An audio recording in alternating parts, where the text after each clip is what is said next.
Bismillahirrahmanirrahim, teman-teman. Beda teknik masak, beda cara bersihin ini untuk cumi bakar ya. Jadi hari ini tema kita adalah gimana cara bersihin cumi untuk cumi bakar. Oke, ini udah siap cuminya. Dan yang pertama ini kita lepaskan yang mirip plastik. Tapi yang ini sesungguhnya bukan plastik ya. Beberapa waktu lalu sempat viral yang bilang kalau ini limbah plastik. Sesungguhnya tidak ya, ini adalah endoskeleton atau tulang dalam dari cumi. Berikutnya kita akan keluarkan kotoran dan kantong tinta. Nah, di dalam sini ya, supaya mudah kita akan dibantu dengan sendok.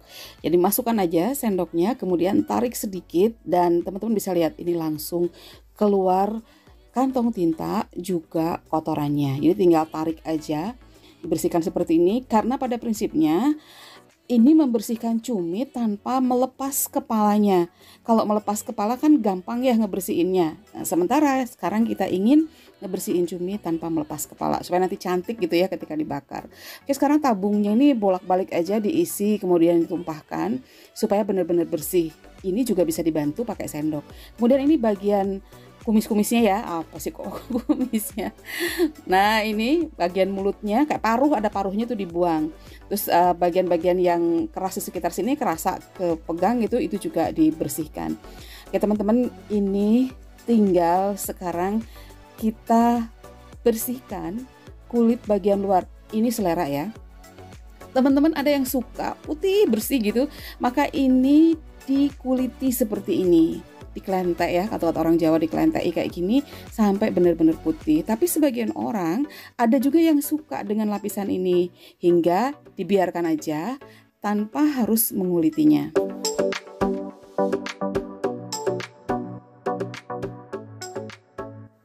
Teknik pembersihan dengan cara menguliti seperti ini biasanya dilakukan pada cumi yang dibuat beku atau frozen squid ya. Itu putih banget gitu biasanya ya, cumi tabungnya itu udah kelihatan putih dan kepalanya udah nggak ada. Tapi sekali lagi itu sangat bergantung pada selera teman-teman. Apalagi kalau cuminya seger, jadi kalau cuminya seger itu nggak masalah sebetulnya, nggak dikuliti juga nggak apa-apa. Nah kayak gini teman-teman, kondisinya sudah bersih dan ini masih nempel ya kepalanya. Ini juga opsional, matanya juga boleh teman-teman buang ataupun tidak, nggak apa-apa. Jadi ada yang suka, sebagian masih ada item-itemnya gitu ya. Oke, sekarang yang kita lakukan adalah menyiapkan air yang sudah dididihkan ditambah dengan rempah-rempah. Ini tujuannya untuk menghilangkan rasa amis dan juga memberikan aroma. Jadi boleh kasih salam, boleh serai, boleh lengkoas. Yang ada salam nih daun-daun yang daun jeruk itu juga boleh. Jadi ini sekedar untuk menghilangkan baunya.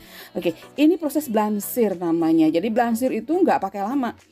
Bener-bener cuma sampai cumi ini kelihatan berubah, asalnya lembek kemudian mengeras. Ini kayaknya sih nggak sampai semenit, ini sudah selesai.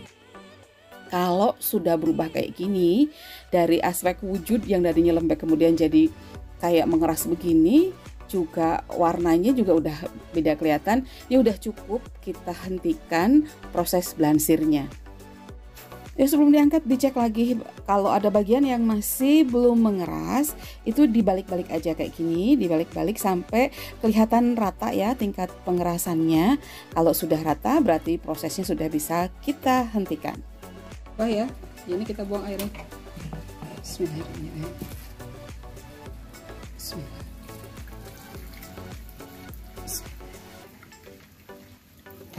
Nah sekarang kita siram dengan air dingin kayak gini. Ini tujuannya untuk menghentikan pemasakan, karena namanya blansir itu sebentar ya. Kalau tanggung itu jadi alot nantinya. Jadi sebentar aja terus kita hentikan dengan air dingin. Ada keuntungan lain juga kalau kita kerjakan secara panas-panas kayak gini ya teman-teman. Ini misalnya tanpa didinginkan kita kerjakan, tentu saja panas, ngerjain ini panas banget. Jadi resiko banget. Walaupun misalnya ini bisa dikerjakan, tapi akan lebih mudah kalau disiram dulu. Selain untuk menghentikan pemasakan supaya tidak alot cuminya, itu juga untuk membantu kita memudahkan bekerja. Nah kalau kayak gini dilakukan seperti ini ya, panas-panas langsung diiris begini, terus dia dibiarkan panasnya turun dengan sendirinya, ini ada resiko nanti cuminya jadi alot, bisa jadi alot gitu. Tapi kalau dihentikan itu nanti tidak akan alot. Nah teman-teman bisa lihat ya, waktu aku mengiris ini juga tingkat kesulitannya tuh nggak susah gitu. Tapi kalau ini dibiarkan mendingin dengan sendirinya itu relatif lebih alot. Nah, ini sebenarnya belum alot, tapi tentu saja lebih recommended kalau ini dihentikan saja pemanasannya. Setelah itu bisa kita bersihkan. Dan ternyata memang proses ini membuat kepala tetap di tempatnya, jadi tempat nempel gitu ya, nggak sampai lepas. Nah, ini kalau dibakar dalam kondisi kayak gini, ini udah cantik banget rupanya. Nah, itu tadi cara pertama, dan sekarang cara kedua. Nih, kalau cara yang kedua ini tidak dibelah. Jadi teman-teman kalau ke rumah makan itu ada beberapa macam ya irisannya. Ada yang kayak tadi, terus ada juga yang cuma diiris kayak gini, diiris kecil-kecil begini biar bumbunya nanti meresap ke dalam. Dan ini cukup begini aja, nggak dibelah lagi. Jadi dia nggak melebar, cukup begini aja. Nanti bumbunya akan dimasukkan ke sela-sela ini nih, kayak gitu.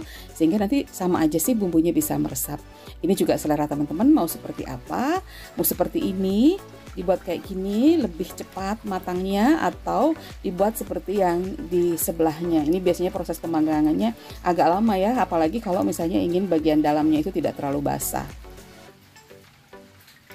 Sudah selesai dibersihkan teman-teman, ini tinggal bakar aja. Dan kalau teman-teman pengen lebih sip lagi, ini boleh direndam dengan air jeruk sesaat supaya amisnya benar-benar hilang. Dan sekarang ini cuminya sudah siap untuk dibakar. Selamat menikmati. Terima kasih, semoga bermanfaat. Wassalamualaikum warahmatullahi wabarakatuh.